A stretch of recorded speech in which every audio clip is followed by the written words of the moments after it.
What is the time gap between first heart sound and second heart sound. तो आपको पता है यहाँ पे 0.3 सेकेंड्स, ठीक है। फर्स्ट हार्ट साउंड और सेकेंड हार्ट साउंड के बीच में जो टाइम गैप है वो कितना है बेटा, 0.3 सेकेंड्स।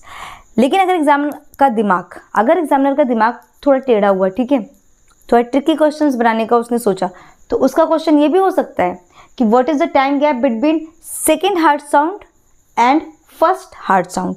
तो इंटेलिजेंट बच्चों, ज़्यादा दिमाग वहाँ पे मत लगाना, इंटेलिजेंट वाला, कि अगर इधर 0.3 है तो वापस से इधर चले जाते हैं, उल्टा नहीं जाना है, ठीक है।